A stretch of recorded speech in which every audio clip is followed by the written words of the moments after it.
If Risk of Rain and Doom had a baby, it would probably look a lot like Slayers Inc. The game wears its inspirations on its sleeve, but I'd say it's less of an imitation and more of a homage, especially to Risk of Rain. You play as a Slayer fighting like hell through hordes of demons using a bunch of power-ups that all combo together in ludicrous ways. If you end up getting ripped and torn, you start over from the beginning, although you may have unlocked a few new characters along the way. It's exceptionally simple to pick up and play, but difficult to master. Slayers Inc. does feature difficulty settings to either douse the flames or add extra risk to your Hellfire Rain, although it's important to note that you can't unlock anything while playing on the lowest one. Slayers Inc. is best described as Risk of Rain played as a top-down twin-stick shooter. You charge around levels, blasting an infinite supply of demons, collect the essence they drop, and then use that essence to open chests and hoard items before you go and open a portal and fight a boss. Familiar, right? While the comparison is impossible to avoid, Slayers Inc. does manage to cut a piece of its own cake that tastes familiar, but is different enough to warrant eating. Additionally, nostalgia was one of the core ingredients, and the chef secretly played Doom in the basement while hiding from his militant Catholic mom. Retro art styles aren't uncommon these days, but Slayers Inc. seriously tickles the part of my brain that reminds me that at one point I was in fact young. Its art style, animations, catchy MIDI music, and old school sound effects transport me back to a time when playing games in arcades was still a thing. I mean that in the best way. The artistic choice is indeed a common one, but Slayers Inc. has to be seen and heard in action to truly understand the difference. Each aspect is a perfectly orchestrated chorus from the past. If I didn't know better, I'd swear that I've already played it in an arcade somewhere. All of that might be lost on younger people, but as a reluctant member of the 30 plus gang, I love the way it feels. Gameplay wise, it's not quite a twin stick shooter, though I did opt to use a controller. The face buttons each correspond to a cardinal direction that you can shoot in. That threw me off at first, but it became second nature very quickly. There's nothing revolutionary about Slayers Inc., but the game does find comfort in the familiar by doing it very well. The shooting and gameplay are snappy, and the items stacked to make different combinations very satisfying. There is no dodge button. You avoid a literal bullet hell by weaving in and out of attacks on your own. There are 8 different characters, and you have to unlock 7 of them. Comparing them to Risk of Rain, they are more simplified, with each usually only having a passive ability and a different way that their primary attack works. All of that doesn't sound like much, but each one still manages to feel completely different. The sniper, for example, deals extra damage if she takes her time between shots, while another character wields a sword up close.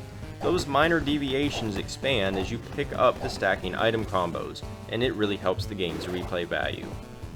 The enemy variety is nice, and each one must be approached differently depending on your character and loadout. However, it can be frustrating that some enemies damage you just by touching you, and it's not always obvious which ones unless you dig into the in-game journal. However, I actually like in-game encyclopedias. Slayers Inc. has one with plenty of information, lore, and references on everything that you can encounter in the game. One of the game's particular strengths is the artifact system. You have a single slot for a bullet type, amulet, and blessing. Each one has a drastic effect on your playstyle, such as making your bullets split on impact or electrifying nearby enemies. The choice of which one to buy and place into those slots is very important, and it's a lot of fun to see how each artifact affects different characters. On the flip side, that's about all the choices you actually have in Slayers Inc. The rest of your build is entirely random and based on the things you pick up. There is a risk versus reward element where the more time that passes, the harder the game gets, so you do have to decide between progressing quickly or staying to open more chests. But you have no real way to influence what you actually get. You're at the mercy of the RNG.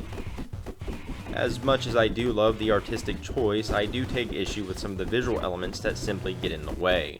The game is a chaotic bullet hell where one mistake can cost you, yet the game loves to put oversized, barely transparent images in your face whenever you pick up an item. I don't have kids, but I imagine it feels similar to one continually hitting you in the face with a giraffe they drew that looks a little bit too much like a penis to hang on the fridge. The screen also goes dark whenever you activate a portal, and that can easily lead to an unfair death. The worst part is, that feels intentional. Every enemy has elite variants, and one of them is listed in the encyclopedia as just being difficult to see due to the coloring. While I love a challenge, dying because I couldn't see something that was made to blend in with the clutter isn't exactly fun or exciting. I don't want to have to put my glasses on and play Where's Waldo in the middle of a demon mosh pit. Slayer's Inc., while imperfect, is great fun for a low price. While I hate to say it again, it really does feel like Risk of Rain as a top-down twin-stick shooter, without the twins or the sticks. Both Risk of Rain games happen to be really good, and Slayer's Inc. is a worthy accomplice to them. The apple didn't fall far from the tree, but it's still a pretty good apple. The obstructive visual elements are bothersome, but the nostalgia factor made it up to me. Slayer's Inc. may not be the freshest Demon Slayer to take a risk on, but the fun rains down anyway as a solid roguelite shooter. Slayer's Inc. is an inexpensive game, and gives you plenty of content to battle through. It's not particularly deep, but it's easy to jump into if you just want to blast stuff with a bunch of power-ups. It's a challenging game, even on the default difficulty, and that's great for me. However, it's a bit too shallow, and I like to have more control over the RNG. I enjoy Slayer's Inc., but nothing about it particularly grabs me aside from the nostalgic charm.